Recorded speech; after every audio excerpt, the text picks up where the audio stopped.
Chico, uma pergunta sobre a manifestação. Sobre o 1º de maio, houve muita crítica ao fato das centrais sindicais não conseguirem mobilizar uma quantidade mais expressiva de gente, acabaram, segundo esses críticos, expondo o presidente Lula a um evento que não foi de grandes proporções, e você sabe que tem aí uma disputa de imagem, uma disputa simbólica com a extrema-direita no Brasil, que tem uma capacidade de mobilização muito grande. A que você atribui as dificuldades da esquerda hoje de mobilizar mais gente, colocar mais gente na rua? Quais são as dificuldades políticas? Como é que você vê essa questão? Espera aí, Chico, eu estou ligando o seu microfone quando eu falo, porque está para vazar. Deixa eu ligar de novo. Pronto. Pode falar. Esse fato real do encontro do Dia Internacional da Trabalhadora e do Trabalhador em São Paulo ter tido pouca gente, na verdade, no Rio nem se fala, em outras capitais também, foi muito fraco, está dentro de um contexto geral de mudança, inclusive, nas relações de produção, de dispersão da classe trabalhadora, de desmaterialização da produção, das mudanças tecnológicas. Esse é um aspecto.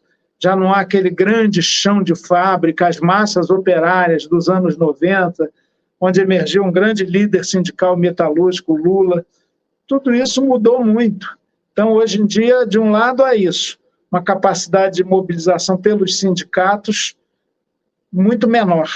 E a própria quantidade das categorias, pode ver nos estaleiros, os metalúrgicos, os bancários, a modernização tecnológica diminuiu muito, os próprios jornalistas, não diminuiu, foi a minha categoria, muito precarizada, que é a dos professores.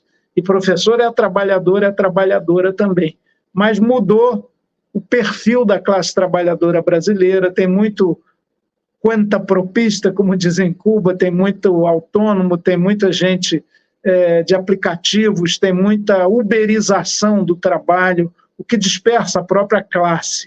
Em segundo lugar, as novas tecnologias de comunicação, talvez as máquinas sindicais muito pesadas e que sofreram rude golpe em termos de recursos desde o governo Temer, elas já não têm a capacidade de mobilização de antes, de uma categoria que, no geral, se tornou menos numerosa.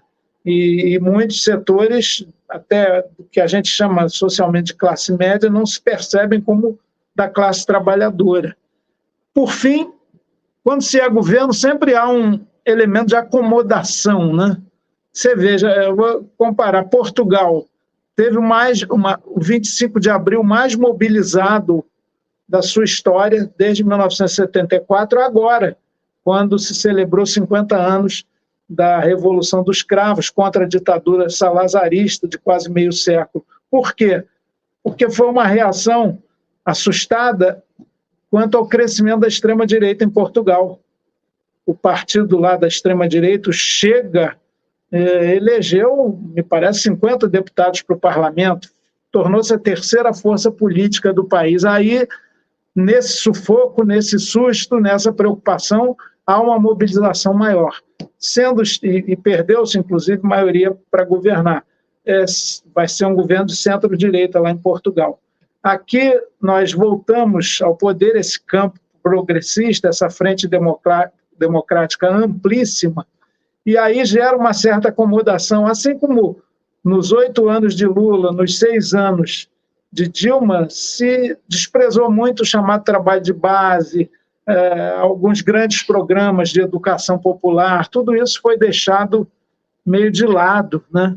É uma tendência. Os velhos militantes, né, de cabeça branca vão cansando também. A gente não percebe uma renovação, uma juventude aguerrida, mais mobilizada agora.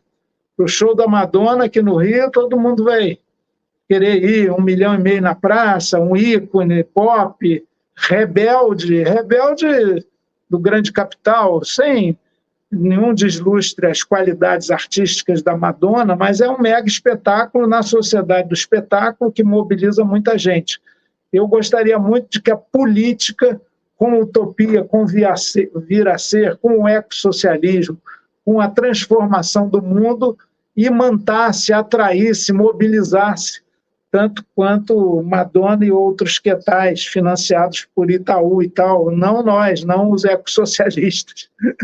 Mas é bem difícil. E a realidade é, na verdade, preocupante. Essa disputa de rua, quem diria, né? Eu acharia há 10 anos atrás, há 15 anos atrás, isso inimaginável, com a extrema-direita e com a figura carismática, mitificada, rude, rasa, tosca do Jair Bolsonaro. Ele atrai hoje mais gente chamando para um comício do que o próprio Lula, com todo o seu carisma, com toda a sua história. Isso é um dado da realidade. Agora, significa voto na urna? Não necessariamente. Nas eleições nacionais, o Lula venceu, foi por pouquinho, mas perdemos em estados importantes, como o Rio Grande do Sul, como não para a extrema-direita, no caso do Sul, o Eduardo Leite é do PSDB, ainda, no Paraná, em Santa Catarina, em São Paulo, no Rio, em Minas Gerais, olha só. Então, a gente tem essa maioria, como eu já falei, de direita no Congresso, Câmara e Senado, e o Lula venceu, muito em função do voto do Nordeste, que é igualzinho ao nosso, do Sudeste, do Sul, tem a mesma dimensão e dignidade. Por isso ele é o vitorioso das eleições nacionais. Houve uma tentativa de golpe, de impedir sua posse, de impedir seu governo.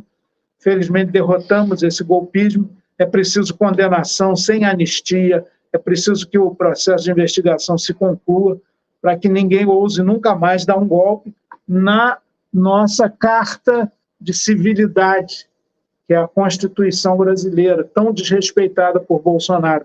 Quando ele falou de 4 linhas, vivia falando isso, 4 linhas da Constituição, ele está se referindo a um artigo que no caput tem 4 linhas só mesmo.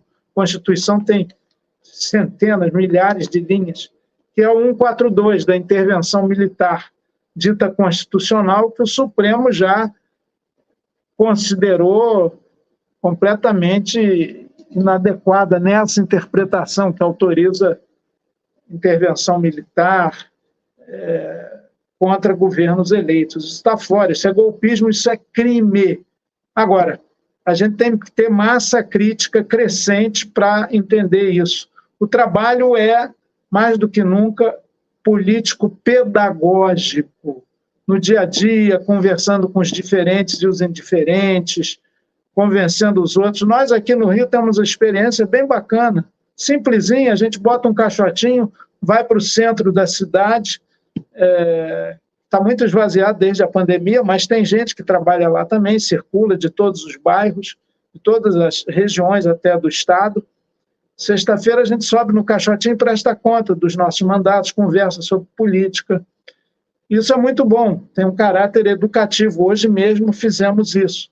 Agora, por enquanto, só o pessoal está fazendo. A gente queria que outros partidos e outras forças tivessem essa prática. Toda cidade acaba tendo um ponto de encontro da sua população, independentemente do seu tamanho. Que tal conversar sobre política na sua dimensão mais nobre, maior, com P maiúsculo, nesses locais? Acho que o desafio é o povo mais politizado, interessado no coletivo, senão ele mergulha nesse indicador pesadíssimo do sistema capitalista, que é o individualismo, que faz com que cada um pense só no seu próprio umbigo, não tenha solidariedade. O adiamento do Enem e tal está exigindo espírito de solidariedade para com aqueles 2 milhões que estavam aptos a fazer a prova e que teriam condições de fazê-la. Solidariedade com os 86 mil do Rio Grande do Sul, que não poderiam fazê-la de jeito nenhum.